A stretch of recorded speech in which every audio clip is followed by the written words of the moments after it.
Okay.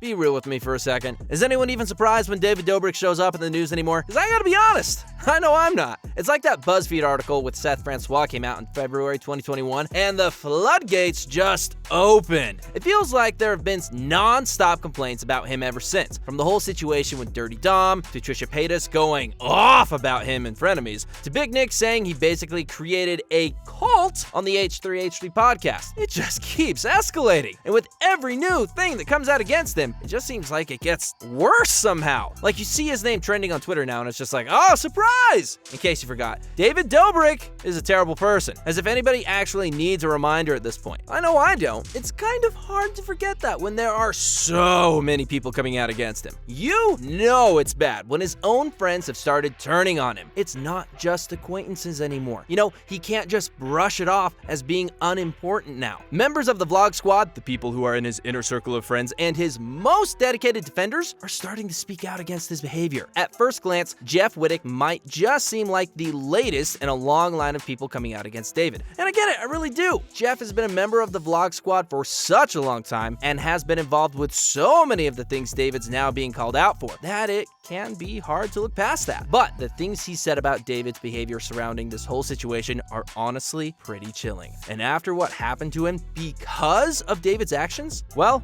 might just be the final nail in the casket of David's career. Now, I know some of you might be wondering what I'm talking about. What's the situation? Why is it so important? And I'm going to get to that. I promise that you will be all caught up on what's been going on by the end of this video. But before I get into any of the details on what's been happening, if you're not already subscribed, make sure to hit that subscribe button. And while you're down there, be sure to turn on post notifications. That way, you'll never miss an upload. Okay, so by now I'm sure you've all at least heard about David Dobrik. We've done enough recaps on him on this channel that you should know who he is at this point. But in case you don't actually know anything about him and just clicked on this video out of curiosity, I'll give you a real quick rundown. David Dobrik has been one of the most popular content creators on YouTube for years now. He moved over from Vine full-time in 2016 and has managed to gain a following of over 18 million subscribers. The majority of his content is half-scripted comedy sketches and pranks. When Vine got shut down in 2016, RIP Vine, a bunch of popular Viners like Liza Koshy, Jason Nash, and Gabby Hanna banded together and started making regular joint content together. Eventually, they became what's now known as the Vlog Squad. This is where Jeff Wittek comes into the picture. He first appeared in a vlog posted in November of 2018, and it didn't take long for him to become a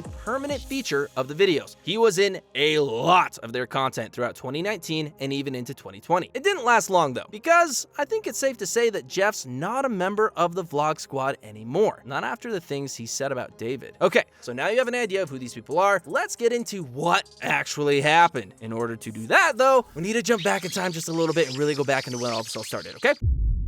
It's easier than starting in the middle and then trying to piece things together without context. Am I right? Okay, let's quickly jump back to the summer of 2020. Everything seemed to be going fine. I mean, besides the pandemic and everything. Until Jeff started posting pictures of himself on Instagram with his face all bandaged up and covered in bruises. He captured one of the posts with, "Sorry I haven't posted any new pics of the mullet this week. I got in an accident and broke my face and skull in a few places. But I'm okay. I'm more alive than ever." And that was kind of it. Obviously, a lot of his fans were super concerned about what had happened to him, but at the time, he kind of brushed it off and would never really give a straight answer. If anyone asked, he'd make a joke out of it and say things like, "I fell off a building," or "I was in a skydiving accident." What happened to you? I fell off a building. I was in a skydiving accident.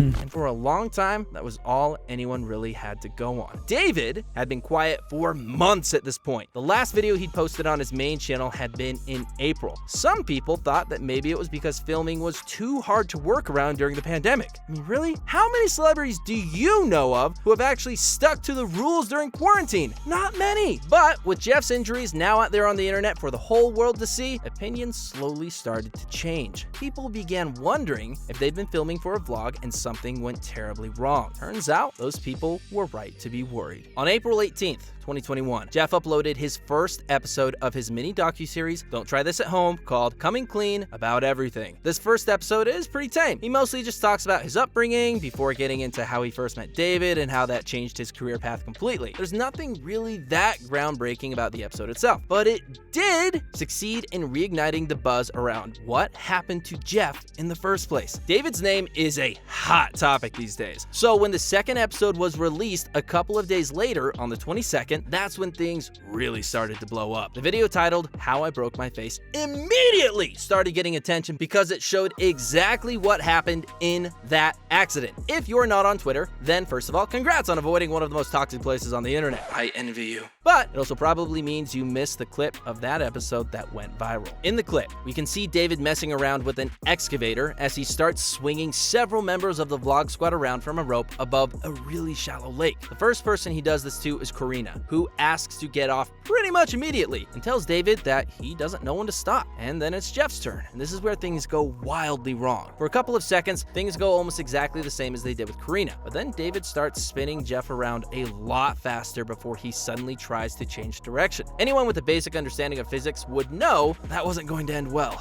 But apparently, David never got that particular memo. The injuries Jeff suffered from were extreme. He swung around so fast the impact against the side of the excavator shattered his skull in 9 places, shattered one of his eye sockets, and he almost lost an eye. On top of all that, he also tore ligaments in his leg and broke both his foot and his hip. Now, I know what you're probably thinking right now. That's terrible. Surely, David must have felt really guilty about what happened, right? Like, this man is responsible for one of his friends almost dying. He's got to feel some kind of guilt about it. But as it turns out, apparently, not really. In the docuseries, Jeff reveals that David paid for all of his medical bills, which, as a lot of people have pointed out, seems like the bare minimum after what happened. But that's as far as it went. Jeff also says that after the initial visit where they figured out the paperwork, David didn't even bother checking up on him again. He would get other people to do it for him. When Jeff was understandably upset about it, Jonah tried explaining that David just didn't know how to be there for you. People did not react well to this news, with one person commenting, "This is just